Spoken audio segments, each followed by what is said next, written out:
Hi, I'm Captain Larry Bell with Texas Fishing Tips, and this is your weekly fishing report.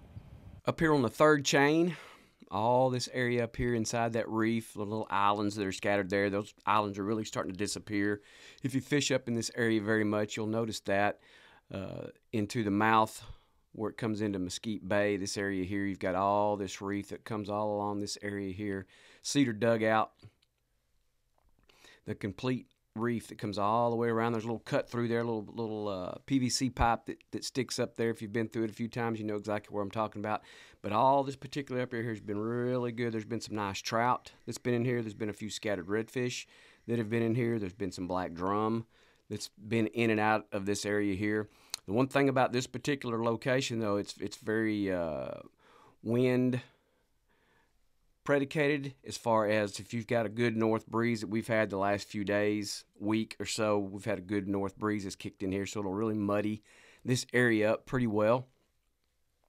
So you have to be careful about what you do in this area, as far as, you know, with the amount of shell that's in here, what type of structure is in here, the tides that are coming in and out of this. You got a great flow that comes through here. Few of the baits that's been really good for us has been the down south in the supermodel and in the regular model versions of those, bouncing those things in and around the shell and off of that shell in there. The corky fat boys have been good. The original Paul Browns have been good as well in your darker flavors, maybe a little bit of chartreuse. I'm not a big chartreuse fan, but when you got really dirty water that can happen up in here, that chartreuse can stand out for you, can be very productive particular bait when you throw it in and around that type of water. Most of the time I do not throw a chartreuse-tailed bait, but in this instance it's not a bad thing to throw.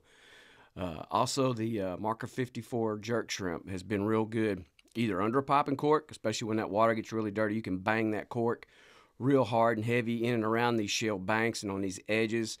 You can get across on the other side on that old ICW cut through there. It's at the cedar point where it drops off to 17, 18 foot of water. You can get on the edge of that thing there and work the edges up and down that, and you can walk it, bang that cork there, drop your suspended baits in and around that deeper edge there. Especially the water temps have been really cold. It's been in the, since we've had our colder weather with the fronts that's pushed through here, so this water up here has been in the low 50s, high 40s. So that water's really chilly. So that's something to take in consideration on how you're fishing and where you're fishing, especially in that deeper water early until you get a little bit of a warm up, just enough here and there up in that area. So just make sure that you work all these areas up and down this, in and out of there, because our tide levels have been good. Again, work your majors and minors during the time frame in this area here to continue to be productive throughout your fishing day. Over here in Port Bay, all the way around across from Rattlesnake Point. Rattlesnake Point hasn't been bad. It hasn't been as productive here lately because it is wide open to the north. So when we've had these winds in here, that makes that area really difficult to fish. But anyway, across the way there over here off the Swan Lake Point and shoreline that comes around into Port Bay, this has been areas that I've talked about in the past, especially when our water levels drop out. You can get up on this flat that goes there and goes all the way back to Swan Lake. You can wade that. If you got a kayak, there's a nice kayak launch that's not too far away from that area there. You can get into that area as well. This can be really good, especially if you've got just the right amount of water. You can get up there on that big flat there, and you can take it all the way back into Swan Lake and fish all that. But all that said, this edge out here with our fluctuating water levels that's been so good, we get the big fronts that push in here, and they'll push a lot of water out, and we'll have a little bit of south breeze that'll bring water back. So those are things that you really want to take in consideration when you fish this edge all the way down to this point, going down there wading, all these different type of structure that's in here. You've got old broken down piers that are in there, so be careful when you walk through there, because some of those things are below the water level and you don't see them till you get right up on top of them. You got lots of shell that's in here. You got some mixed mud that's been in here. There's been some decent trout that have been caught off that, and that's the main primary target in this particular area that I have caught and looked at for in here has been trout. Caught a few scattered redfish in here, nothing great, but the trout have been real good in here. The floating corkies have been good, and probably your more sparkles like the Gringo, purple, or the Crown Royal has been good. Any of those flavors that are like that along that way, it's got maybe a little bit more of a translucent belly and a dark back on it. Of course, I like just the traditional old mullet flavor where you got a black back and silver belly has been good.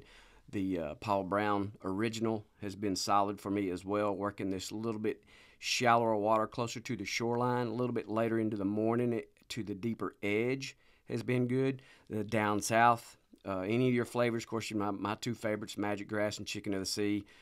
Purple Rain's been pretty good as well, especially in Burner Shad. Burner Shad have produced a few fish off of this little bit deeper edge. We're on the full moon, transitioning off of that backside of that full moon. You got probably another 5 to 6 days of some quality fishing ahead of you.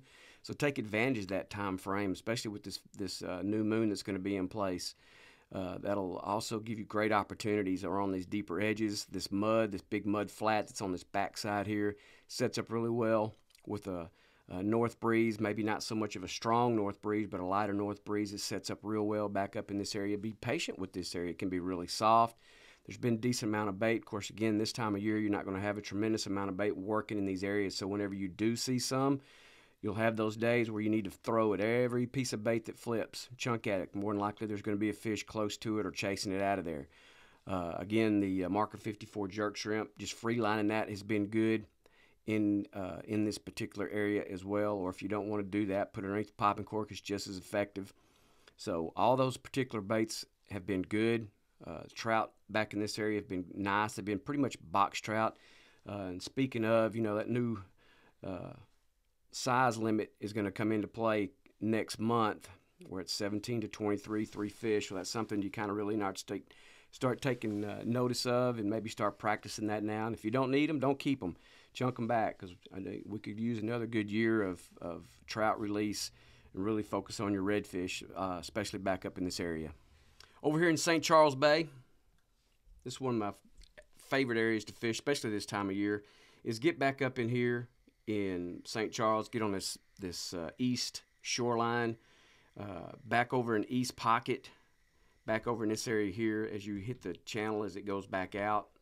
This little point back up in here really sets up good. It's got a lot of good mud and grass that's back up in here. Be careful of these shale. There's a bunch of shell that gets back up in there, but there's a little path that you can get yourself back in. A lot of airboats run through this area or get back in there, or they take one of the paths that come out of that area. So when your water levels are correct, this area back up in there can be really good. You can find some really good redfish that'll be stacked back up in there, and some quality trout as well. With that said, you come back around Bird Point here, come down the shoreline, just get out and wade this. It's really protected, especially from southeast, east breeze.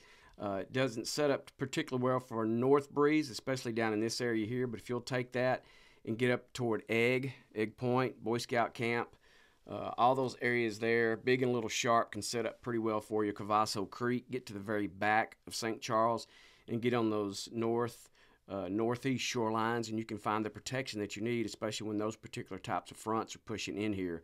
Now, once all that stuff subsides and we don't have super strong north breeze or even a light breeze kicking from the north, Cavasso sets up good for northeast, east, southeast breeze. You can fish that whole area back up in there. It's one of my favorite areas to fish, is that shoreline, all the way back up almost to 35.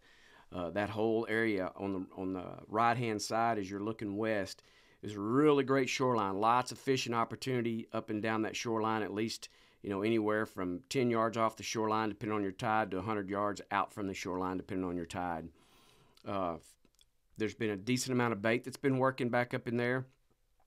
That particular creek tends to be a degree or two warmer, depending on what your ambient temperature is, and other areas out in the estuary that you can fish that, and you'll find some nice redfish that are working up and down that shoreline. Topwater bait has been a nice locator bait as far as getting some reaction to that, not so much takes.